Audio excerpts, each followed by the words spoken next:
الله أكبر الله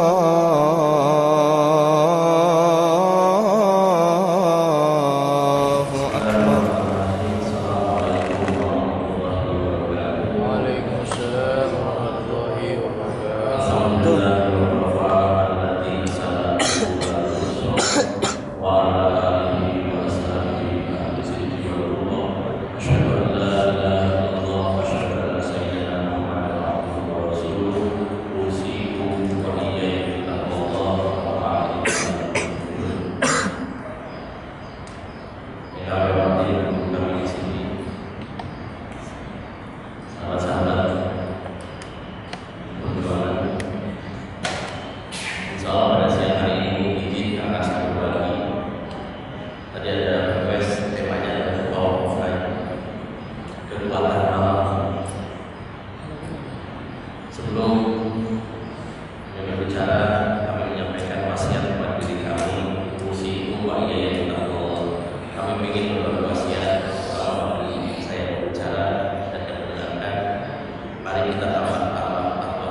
Ketika berbicara tentang the power of life,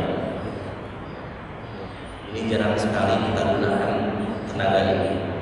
Kalau menggunakan kalimat power, berarti ada sebuah kekuatan, sebuah tenaga yang jarang kita gunakan kekuatan.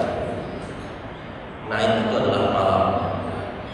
Karena entah di siang hari dia sibuk capek bekerja, entah di siang hari sibuk memberikan penawaran marketing, sehingga datang ke rumah jam 10 malam, tidur capek, bangun-bangun jam 7 pagi. Berarti malamnya dia tidak gunakan, hanya dipakai tidur saja. Berarti yang dia gunakan adalah kekuatan siang, malam tidak digunakan. Maka punten ketika hanya siang yang digunakan tapi malam tidak digunakan, maka hidupnya timpang. Mari kita lihat. Bismillahirrahmanirrahim. Subhanalladzi asra bi 'abdihi lailan minal masjidil haram ilal masjidil aqsa. Ketika Allah hendak mengobati bundahnya Rasulullah, Rasul itu bunda, ditinggal paman, ditinggal istri, bahkan di tahun itu saking dia sedih, dikenal dengan tahun Amul Huzni, tahun kesedihan. Rasul mau mengobati sedihnya Rasulullah. Kapan diobatinya? Malam. Sini datang kepada Muhammad, Isra. Kapan itu? Lailan. Satu. Yang kedua, wa minal laili fatahajjat bihi nafilatan asa an yab'asa rabbuka maqaman mahmuda. Kalau engkau ingin menjadi seorang yang berwibawa, kalau engkau ingin menjadi pemimpin yang hebat, kalau engkau ingin menjadi seorang figur yang digugu dan ditiru, bangun malam, fatahajjat bihi nafilatan asa an yab'asa rabbuka maqaman mahmuda. Akan aku angkat engkau kepada suatu posisi yang mulia, presiden yang mulia, menteri yang mulia, dosen yang mulia, mahasiswa yang mulia, pengusaha yang mulia. Kan bukankah itu yang kita cari? Kalau malamnya tidak digunakan, tidak akan mulia, bahkan dijatuhkan, entah dikudeta, entah dikorupsi, dia jatuh karena tidak menghidupkan malam. Tidak akan diutus oleh Allah di tempat yang mulia. Wong tidak, wong mendengkur terus mengerok apa, ngerek gitu ya. Dua. Coba lihat, hampir peristiwa besar terjadi pada malam. Semua peristiwa besar. Al-Quran turun, nuzulul Quran. Bukankah itu peristiwa besar, peristiwa biasa? Kapan turunnya? 17 Ramadan malam hari. Rasul diangkat ke langit untuk menerima wahyu sholat. Kapan itu? Lailan, malam hari. Kemudian Allah turun di langit bumi sepertiga malam. Kapan itu? Malam hari. Itu hebat, the power of night. Nah, kadang kita tidak menggunakan kekuatan itu. Terakhir Kak Rasid sampai pergi ke Turki mengupas tentang kekuatan Konstantinopel yang dimenangkan oleh Muhammad Fatih, seorang pemuda. Muhammad Fatih ini seorang pemuda usianya 24 tahun. Dia sudah punya bahasa 7 bahasa. Dengan kekuatan pola pikirnya, dengan kekuatan strategi perangnya, dia kalah. Dia serang itu benteng yang tebal, Konstantinopel itu. Dia sudah hampir kurang lebih 205.000 tentaranya habis di Golden Horn. Habis. Dia jatuh pingsan dan putus asa. Ya Allah, aku tidak mampu untuk menyerang Konstantinopel. Konstantinopel itu adalah tempat kekuatannya Kristen. Di situ Konstantinopel. Apa yang dia lakukan? Dia menjerit di tengah malam di depan sajadah dan sujud tersebut-sujud ke hadapan Allah ketika saat itu datang gurunya. Nah, maka di Turki dikenal bukan patih yang menang itu. Yang menang adalah guru spiritualnya. Siapa namanya? Syekh Samsuddin. Syekh Samsuddin ini adalah keturunan ketujuh dari Sayyidina Abu Bakar Siddiq.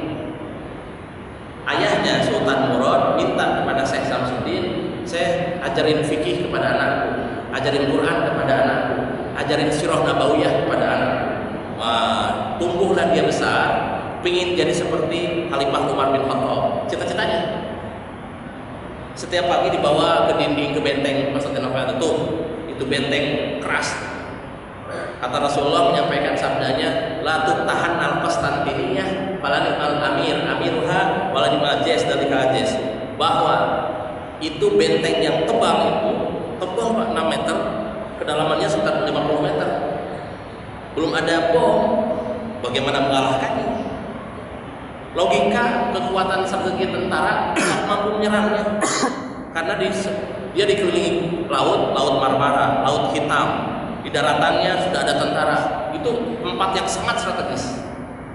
Namun Allah yang maha kekuatan itu, kekuatan pemilik the power miliknya. Power itu bukan milik TNI,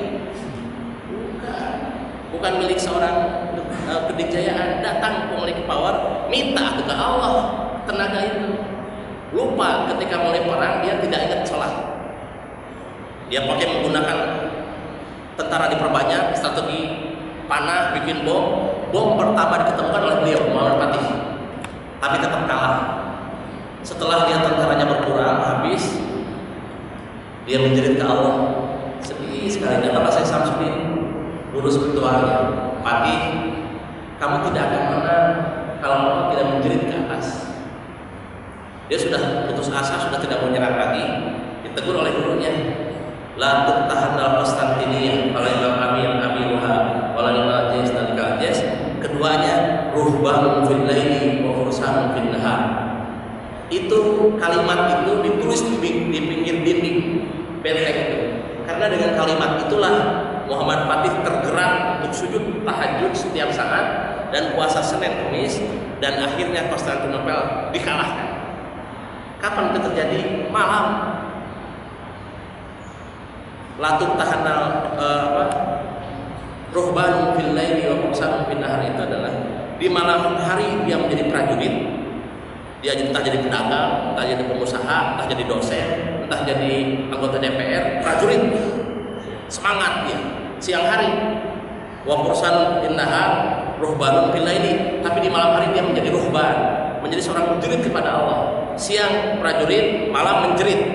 2 engine ini digunakan. Kalau 2 engine mesin ini digunakan, cepat dapat keuntungan. Di luar dia berkuar-kuar membela rakyat. Di luar dia berusaha untuk menjadi pengusaha yang hebat. Di luar berusaha menjadi dosen yang dikagumi oleh mahasiswa. Di luar menjadi seorang pembimbing yang sangat hebat. Tapi malam hari mendengkur. Kecil kekuatan itu. Maka harus 2, ruhbanun fil laili wa fursanun fil nahar. Di malam hari dia menjerit, di siang hari dia jadi prajurit kuat. Nah, kalau 2 engine ini digunakan, maka dia akan jadi pemenang. Saya teringat dengan pesan Jenderal Sudirman, Pak, ketika dia sebelum meninggal beri nasihat kepada prajuritnya. Kalau engkau mau menang, engkau harus kuat. Kalau engkau mau kuat, engkau harus bersatu. Kalau engkau mau bersatu, hidupkan silaturahim. Kalau engkau mau silaturahim hidup, maka tanamkan sikap berkorban di hati. 5. Maknanya tanpa pengorbanan tidak hidup silaturahim. Tanpa silaturahim tidak hidup persatuan. Tanpa persatuan tidak ada kekuatan. Dan tanpa kekuatan tidak ada kemenangan. Nah, silaturahim, persatuan, satukan antara siang dan malam. Gunakan itu.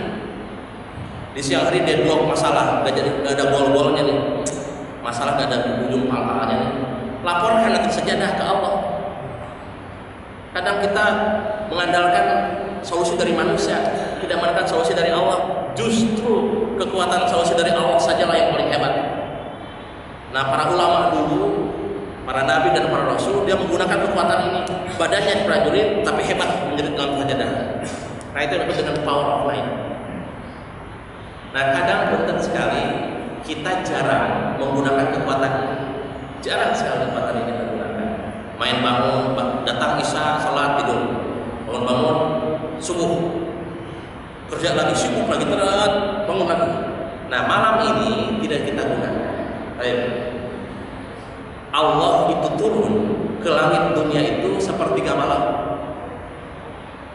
Ketika turun, siapa yang menjadi kepadaku minta ampun, aku ampuni. Siapa yang minta hajat, aku berikan.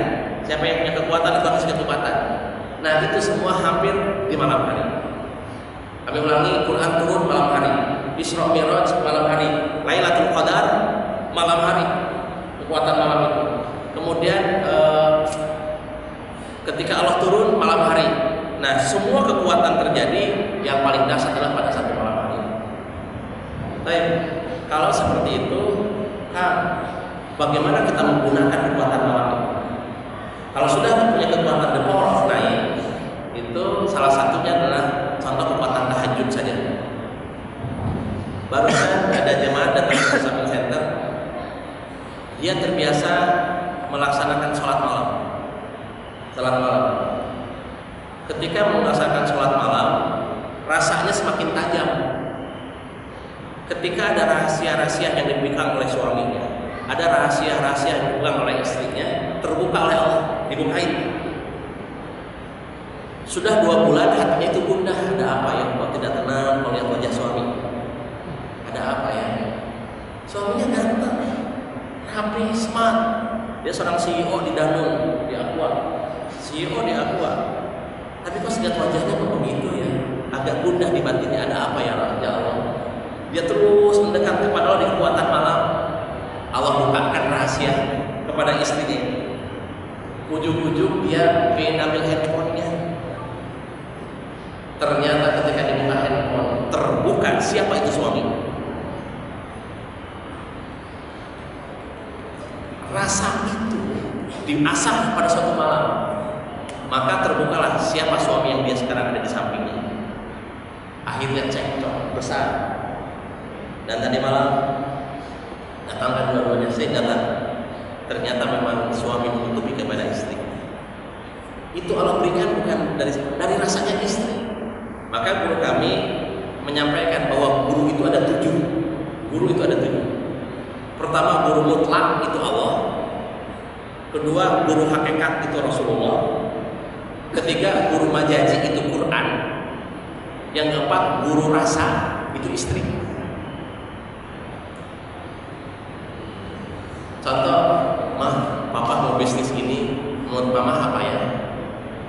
Kayaknya kurang begitu pak, kurang seret. Karena kalau istri rasa yang tajam, kalau laki-laki akal yang tajam.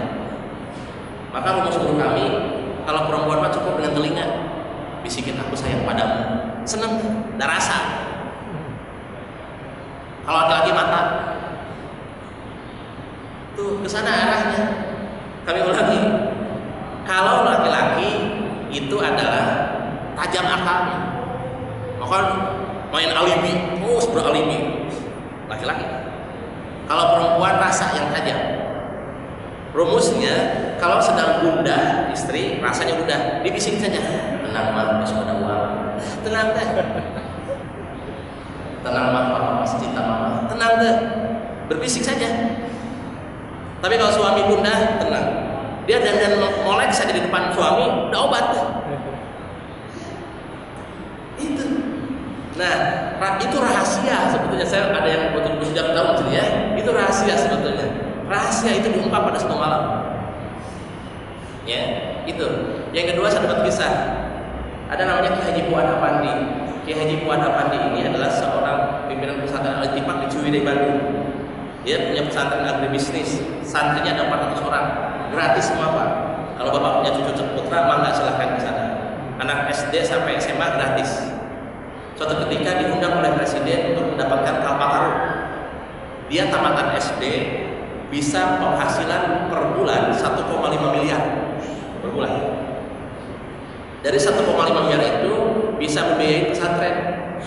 Jadi dia hidup berdikari, menumbuhkan pesantren, membiayai santri, tidak makan. Santri itu tidak bawa uang, tidak bawa beras, bawa niat saja. Bawa niat saja. Aku niat untuk ilmu. Nah, seperti para mahasiswa datang ke Mercubuana, aku niat untuk ilmu di Mercubuana. Kata rektor sudah gratis bayarannya, untung ya. Nah, di pesantren itu 400 orang santri gratis, Pak. Dari 1,5 miliar itu membiayai santri-santrinya. Cuman pesan Pak Kiai, wahai anakku, akan aku bangunkan kau jam 3 malam setiap hari. Tuh, akan aku bangunkan santri, maka santri jam 2 tuh main palu, tok bangun semua. Habis bangun mandi, dari mandi duduk di masjid tahajud. Satu rumusnya. Aku pesan kepada kalian, pada santri, jaga 4, sholat di awal waktu berjamaah di masjid 4, sholat di awal waktu berjamaah di masjid. Dia jaga, isya-nya dijaga, subuhnya dijaga, tahajudnya dijaga. Efeknya, punten Pak, Allah turunkan Al-Kausar ke pesantren itu. Allah turunkan anugerah ke pesantren itu. Dasar Pak. Beliau punya pesantren, punya sawah sekitar 10 hektar. Di gunung, di lembah, di samping pesantrennya. Suatu ketika pada tahun 2005 itu pesantren kena hama orang, kecamatan Ciwidey. Satu kecamatan kena, kecuali yang punya pesantren tidak kena. Tidak kena. Menurut logika, itu hama tinggal loncat gitu. Itu hanya pematang sawah, Pak, pematang sawah. Nah, pematang sawah itu paling 30 cm tingginya. Kata santri, Pak Kiai, mungkin sawah yang Pak Kiai yang tidak kena hama orang itu karena sawah letaknya sampai rumah Pak Kiai. Jadi kalau mau pergi ke masjid digebah gitu, terus gitu. Oke, kamu nggak percaya dengan kekuatan malam, the power of night. Tapi kalau seperti itu, sawah kami kan tidak hanya di sini, ada di gunung tuh, ada di bukit. Panggillah lurah, bawa santri ke gunung. Coba lihat sawah pesantrennya di gunung aman apa tidak? Dibawa ke gunung, Pak. Setelah dibawa ke gunung, sama, tidak kena hama orang. Itu santri masih belum percaya dengan tauhid kekuatan the power of light. Pak Kiai, ini sawah yang di bukit tidak kena hama orang, mungkin kan banyak angin, itu kesebar oleh angin. Jadi hamanya tidak kuat bawa angin. Ayo buat, nggak percaya. Terakhir. Baik, kan sawah kami ada yang di lembah tuh, turun ke lembah, lihat. Semua lokasi sawah punya pesantren sama, tidak akan hama orang. Baru istighfar dia, astagfirullahaladzim, aku salah. Dan benar sekali bahwa kekuatan sholat malam itu bisa memprotek segala. Memprotek sawah dari hama orang, anugerah. Memprotek dari kebangkrutan, anugerah itu. Memprotek jabatan supaya tidak dikudeta, anugerah itu. Memprotek rumah tangga supaya tidak pecah, anugerah itu. Bukankah kita perlu protek dalam hidup ini? Wah, perlu protek. Kenapa kita fokus kepada prudensial saja? Atau aliens? Dia kan protek pasca kejadian. Pasca kejadian baru protek datang. Ini mah kita ingin protek sebelum kejadian. Kalau boleh jangan terjadi bencana, protek oleh sholat. Punten lihat di Cirende. Itu bendungan air buatan Belanda. Kata Belanda kekuatan bendungan ini 100 tahun. Baru 60 tahun jebol. Jebol jadi waktu sahur malam hari. Semua rumah yang di bawah ke bawah air. Namun kecuali yang di dalam musola yang aman. Itu bukankah isyarat? Lihat tsunami di Aceh, yang butuh apa Pak? Masjid. Lihat di Kobe di Jepang, yang butuh apa? Masjid. Terakhir di Nepal, ketika mereka dolim kepada makhluk Allah yang lain, kepada hewan dolim, Allah turunkan gempa. Yang itu apa? Masjid tidak kena rata. Ini isyarat bahwa sholat di malam hari, menjerit di malam hari, atau kekuatan malam itu adalah protek bagi kehidupan kita. Nah, dari itulah baru muncul, sehingga dia panen terus. Orang lain 3 bulan tidak panen, pesantren mah panen. Maka tidak berhenti panennya. Nah, panennya punten, kualitasnya nomor 1. Dia package, dia barcode, kirim ke kontainer. Kalau Bapak Ibu tahu, setiap jam 9 malam di depan pesantren ada 2 box truk box. Isinya sayur. Ada asparagus, ada wortel, ada kentang, ada stroberi, ada sekitar 90 jenis palawija. Dikirimlah ke Jakarta jam 9 malam. Pulang-pulang subuh ke Lotte, ke Carrefour, ke Kemcik. Dulu Pak Bob Sadino almarhum itu rajin pesantren, walaupun gitu-gitunya. Beliau rajin Pak Kiai, walaupun dengan celana di atas lutut. Tapi ketika pesantren dia pakai sarung Pak, menghormati Kiai. Pak Kiai maaf, kalau boleh kirim dong sayur, jangan berhenti ya. Nah, beliau datang meminta tolong kirim sayur ke perusahaan dia. Dikirim terus. Beliau tauhidnya hebat Pak Bob Sadino almarhum. Tauhidnya dasar. Dia tidak pernah ketinggalan sholat malam. The power of night ini jarang kita gunakan, kan dianggap cetek gitu kan. Hampir peristiwa besar itu menang akibat malam. Perang Badar malam. Fathu Mekah malam. Isra Mi'raj malam. Salat turun malam. Dan anehnya pelantikan Nabi, pelantikan para wali itu malam hari. Tapi kalau pelantikan presiden di siang hari, pelantikan rektor siang hari, pelantikan bupati siang hari, dan itu mah khalifah dunia. Coba kalau khalifah akhirat malam, santri mau dilepas oleh Pak Kiai jadi kiai, kan ada wisuda tuh, bukan pakai toga kalau wisudanya. Sini, kalau Pak Kiai kalau di istilah di pesantren itu buka mulut diludahin. Udah kamu sekarang pergi buka pesantren. Itu malam hari Pak peristiwa itu memberikan power kepada santri. Nah, the power of night ini jarang kita gunakan. Sedangkan masalahmu pakai kegunaan power ini untuk menyelesaikan masalah ini. Nah, oleh karena itu, maka Rasid ingin menyampaikan pada kesempatan ini bahwa kekuatan malam itu media yang harus kita gunakan. Allah berikan nih, ada datang malam nih. Sok menjerit di malam hari itu, sok atau disentuh minta kepadaku di malam hari itu, sok bawa anak istrimu di malam hari itu untuk menjerit kepada Allah. Masalah siang akan aman kalau malamnya bangun. Maka keluarlah rumus ruhbanun bil laili wa fursanun bin nahar. Di siang hari dia jadi prajurit, di malam hari dia menjerit kepada Allah Subhanahu wa taala. Baik. Kalau sudah membangun pemahaman itu, kan bagaimana caranya untuk salat malam itu atau mengisi malam itu?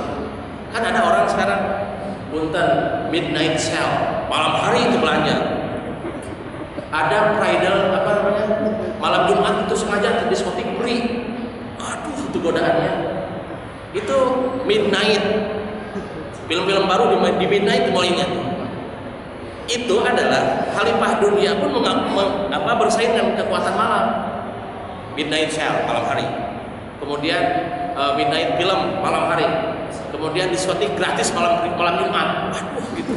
Gratis Pak. Untuk perempuan itu malam Jumat itu gratis di diskotik.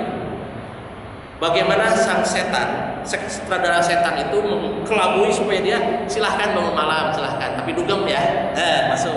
Silahkan kamu bangun malam, tapi begadang ya, begadang silahkan. Silahkan kamu bangun malam, tapi nonton bola ya, nonton bola aja.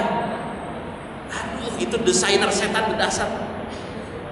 Kang, saya sering bangun malam hari, apa? Begadang nonton bola. Atau itu bukan power of night itu mah. Bangun itu, bangun, wudu, zikir, tahajud ke atas. Coba bayangkan Pak, duduk jam 2 malam di kamar. Itu tendang batin. Mau bukti? Saya pergi ke pesantren Tasikmalaya. Kebetulan saya punya pesantren Tasik. Datang Pak Kiai, kamu punten tolong tengok tuh ada 12 kelas di pesantren Suralaya. Ada 12 kelas Pak. Inabah 1, Inabah 2 sampai Inabah 12 kelasnya itu. Tolong kamu ditengok, tolong doakan santri-santrinya. Dibawa oleh Pak Kiai ke kelas 7, Inabah 7. Dibawalah ke dalam. Ternyata isinya gadis semua Pak, dan cantik-cantik. Saya ketika hadir di kelas 7 itu, kemudian dia lihat, Kang lihat yang baju merah yang pojok kanan, itu gadis baru datang 3 hari yang lalu. Saya lihat baju merah, cantik Pak. Ada laki-laki cantik gitu ya. Ada laki-laki mata kan. Nah, mata mau tahu Kang, kenapa dia pesantren di sini, Pak Kiai? Ya karena di Jakarta belum ada pesantrennya. Emang kenapa Pak Kiai?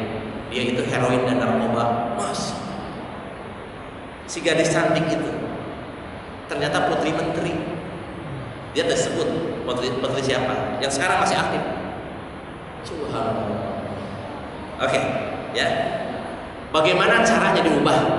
Mari kita lihat. Kalau bahasa lain, kadang pesantren itu raisa kalbin, sampah. Ada masalah kirim pesantren. Narkoba kirim pesantren. Ketika sehat gak nengok pesantren. Jangan begitu Pak. Tengok juga kalau sehat datang pesantren. Jadi pesantren tempatnya sampah. Janganlah. Ada masalah kirim ke pesantren. Ada narkoba kirim ke pesantren. Ketika sukses jadi menteri gak nengok pesantren. Nah itu. Tolong bro. Nah sekarang mari kita lihat bagaimana pesantren mengubah. Itu gadis ada 12 kelas, beda-beda penyakitnya beda-beda. Nah itu tinggal 7 nih. Jam 2 malam dibangunkan Pak. Setiap jam 2 malam dibangunkan, mandi, dan mandinya dimandiin Pak. Kalau istilah Sunda mandi, apa namanya? Sesek. Kepalanya itu pakai air. Apa namanya? Dicumplang ya? Apa? Diceplok gitu ya, diceplok pakai air. Dia katakan hasbunallah wa ni'mal wakil, ni'mal maula wa ni'man nasir. Allahumma khairu amri ilallah innallaha rasulun la ilaha illallah. Terus gitu. Yang mandiin bukan ustaz, Pak. Yang mandiin ustazah yang mandiin perempuan itu Pak. Jadi dimandiin oleh ustazah. Setelah dimandiin, kemudian ke kamar ganti baju, saya turun ke masjid. Di masjid itu setiap hari sholat tahajud 8 rakaat, habis itu zikir la ilaha illallah, la ilaha illallah. Dari pusar la ilaha illallah, dari pusar ke ubun-ubun la, ditarik la ilaha illallah, la ilaha illallah. Tembak gerus itu hatinya.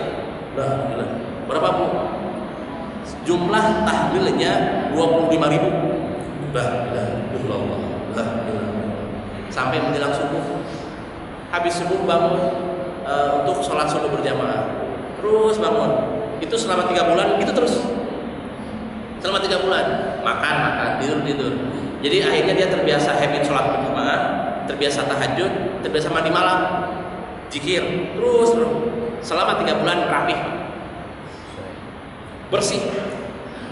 Dia sudah tidak pakai komando lagi. Kalau jam 2 itu sudah ramai, seperti ramai pasar. Pasar kan jam 3 udah ramai.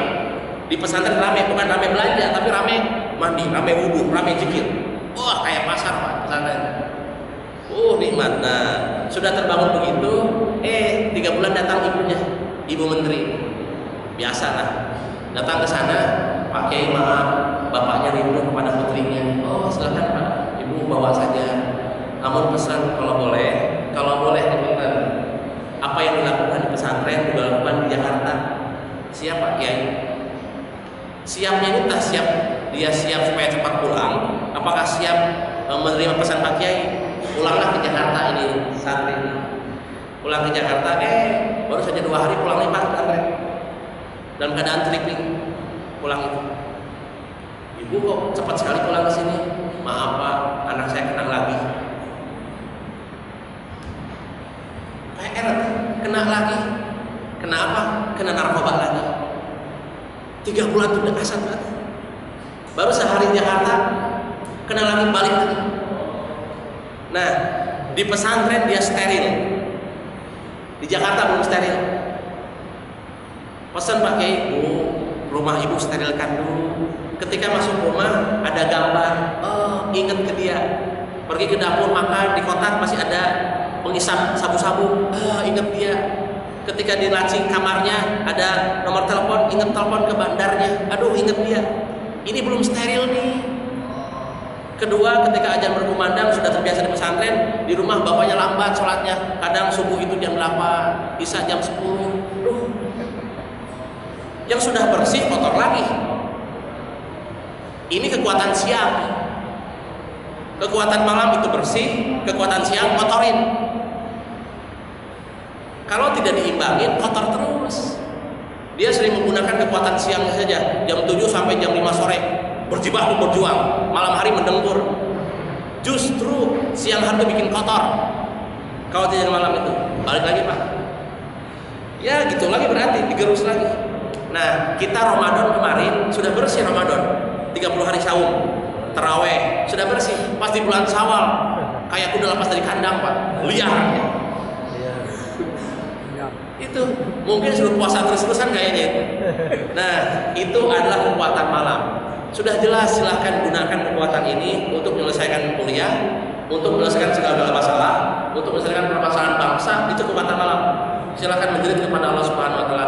Maka dalam prosesi haji, kenapa ada mabit? Mabit di Mina 3 hari. Itu kekuatan malam Pak. Mabit siang apa malam? Malam. Di Muzdalifah ngumpul senjata malam. Malam itu dahsyat Pak.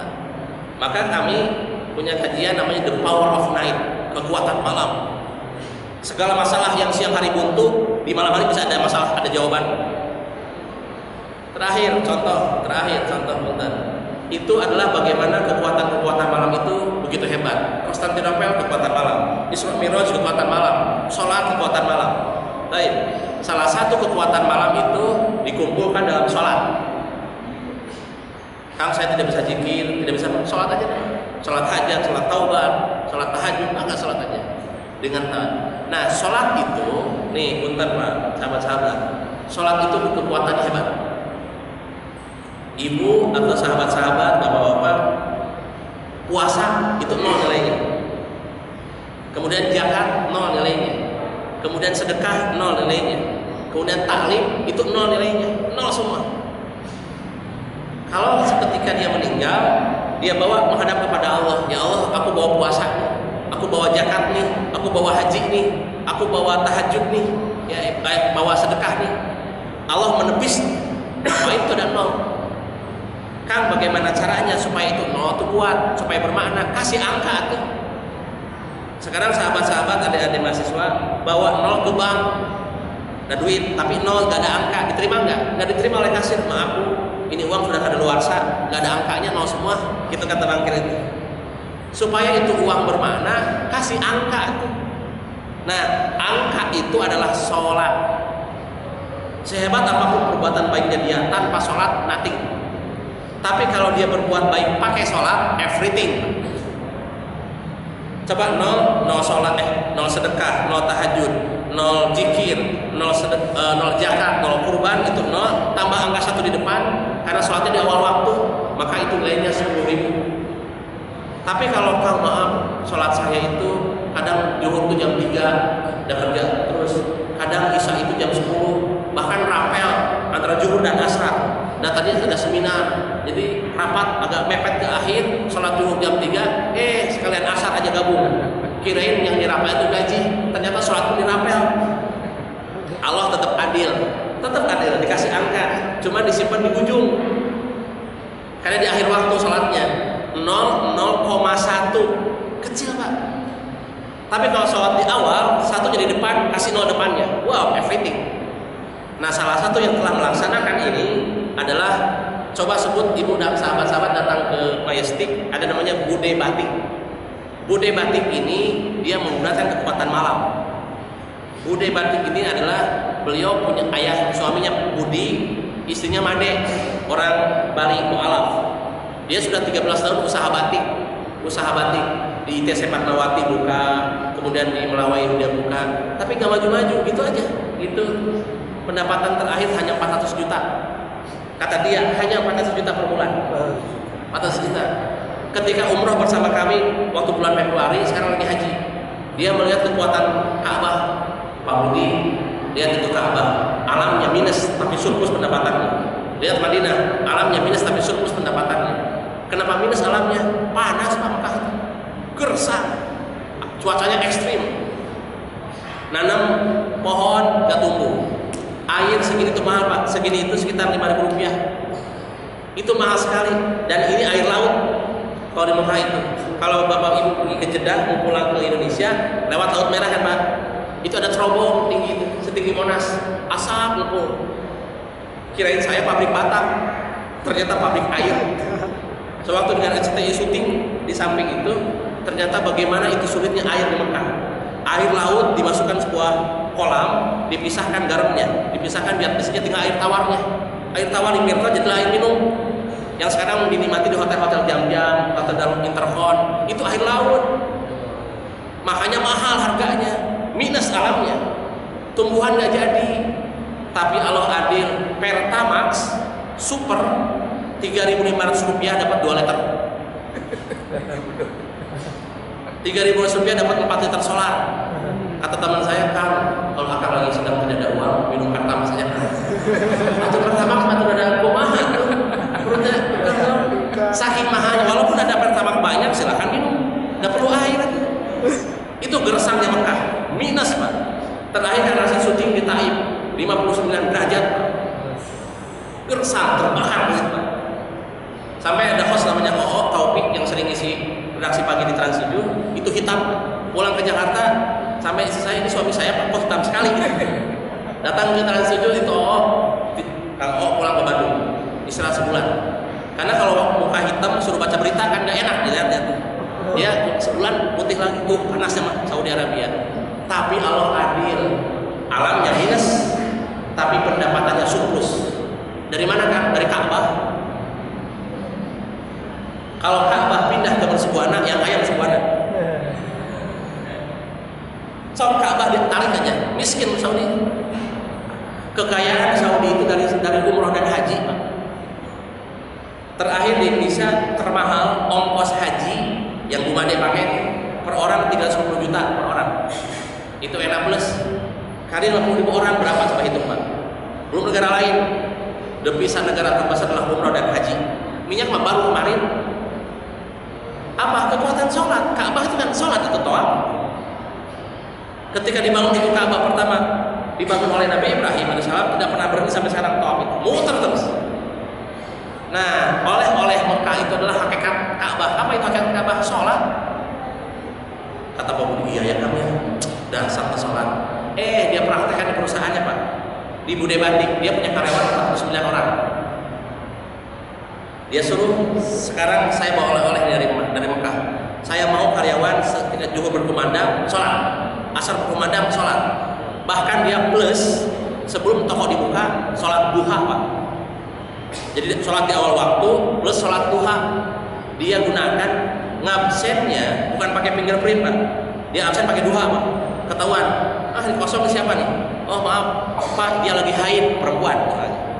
Jadi ketahuan di mana letak orang itu. Ngabsennya pakai duha Pak, bukan pakai fingerprint. Fingerprint mah kadang datang suka ya gitu. Dia datang pada tidak itu. Efeknya Pak, Februari, Maret, April, Mei, Juni, pada saat bulan Ramadan dia masih datang bersama kami. Dia testimoni, Kang, alhamdulillah, terima kasih sekali. Pendapatan dia per bulan sekarang 1,4 miliar per bulan. Saya yang kaget. Umroh bersama saya Februari, Maret, April, Mei, Juni laporan, Kang, alhamdulillah pendapatan kami 1,4 miliar. Pak Budi dari mana itu? Nih, the power of night, the power of sholat gitu ya. Dia jawab bahwa Kang sepulang umroh kan kata Akang, kalau pengen plus, kalau pengen everything, jagain sholatnya. Dia jagain Pak, zuhurnya, asarnya, musolanya diperbaiki di atas lantai 3 supaya karyawan nyaman duduk di musola itu. Ada AC, ada bau tidak bau jengkol gitu ya, ada mukena bau ketek gitu ya. Jadi kalau sholat itu pengen buru-buru keluar masjid tidak bau. Dia kasih parfum itu ke musola itu, maka dia betah duduknya. Ketika itu dia berkembang sholat duha. Ternyata efeknya mungkin Pak Budi nambah modal, mungkin nambah enggak Kang, saya nggak nambah modal, tetap segitu aja. Sebelumnya kan saya 400 juta itu pakai 3G. Kenapa itu Kang? 3G itu 3G itu G-nya pertama itu good service, G yang kedua itu good atmosphere, G yang ketiga adalah good quality. 3. Karena dia adalah MBA, Master of Business Administration, dia rangkum ilmu ekonominya, dia rangkum kalau pengen untung dalam usaha pakai 3G saja. 3G itu adalah good service, semua karyawan, customer datang diservis sama dia. Mau beli atau tidak beli disuguhin welcome drink, bahkan disuguhin buah. Mau beli atau tidak beli disuguhin, diservis habis. Nah, mungkin sekarang dia tidak beli, hari besok mungkin dia beli. Dilayani terus, Pak. Kedua, good atmosphere, penataan letak baju, letak celana, letak ruang tamu ditata habis. Atmosfernya enak. Yang ketiga, good quality, baru barangnya kualitas. Nomor 3, quality mah, berarti servis yang pertama. Saya pakai menggunakan 3G itu hanya dapat 400 juta. Hanya 400 juta kata dia, pakai rumus MBA itu yang 3G tadi.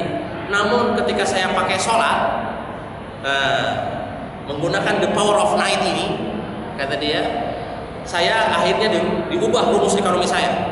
Rumus dagang saya diubah Allah first plus 3G. Kami ulangi, Allah first plus 3G. Sholat dulu, duha dulu, zuhur dulu, asar dulu, baru dagang. Efeknya sejahtera 1,4 miliar. Bukan everything itu, everything itu. Kalau tanpa Allah first, nothing. Tapi kalau pakai sholat, everything. Akhirnya sekarang dia pergi haji tadi, dan hari ini dia pulang. Itu kalau menggunakan the power of night itu, maksimalkan kekuatan itu, maka kita akan dapat semua. Saya kira itu kan, semoga ada manfaatnya. Kalau ada pertanyaan silahkan sebelum ditutup. Mangga. Sholat sudah dijalankan, malam sudah dihidupkan, tapi tak kunjung selesai permasalahan. Sebetulnya permasalahan itu sudah ada jawaban. Seperti begini benar. Analoginya kata saya Ibnu Athaillah dalam kitab Hikam. Jadi Allah itu ada, bagaimana dia cinta atau tidak ke orang itu. Contoh, Bapak Ustaz Ali ada pengamen datang, suaranya palas, suaranya itu seperti kaleng jatuh dari atas. Itu ada noise, tidak enaknya suaranya.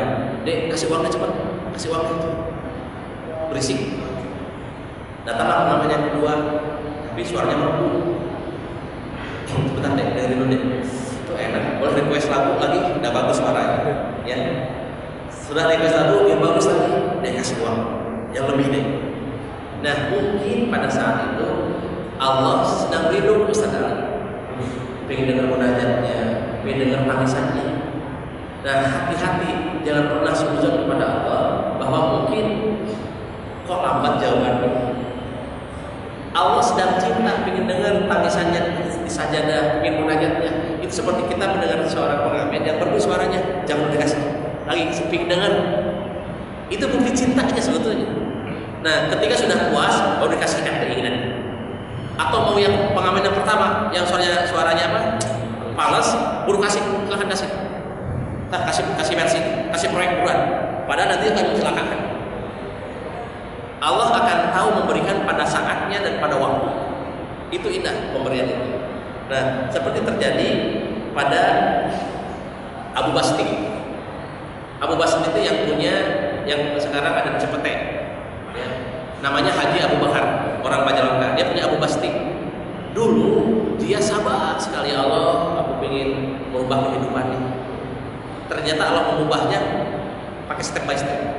Pertama dia jualan stick itu di pinggiran Kemang, kaki 5. Sudah 2 tahun, 3 tahun diusir Pak oleh si punya lapak itu. Diusir pindah ke Kemang kiri. Ternyata diusir itu yang punya lapak ingin niru, jadilah Kemang stick. Setelah niru, ya Allah, ternyata Allah itu sedang tadi bahwa Haji Abu Bakar ini adalah pengamen yang merdu suaranya, didengerin masih. Ternyata ketika pada tahun 92 buka stick Cepete booming. Kalau pada saat itu diberikan, tidak mungkin sekarang.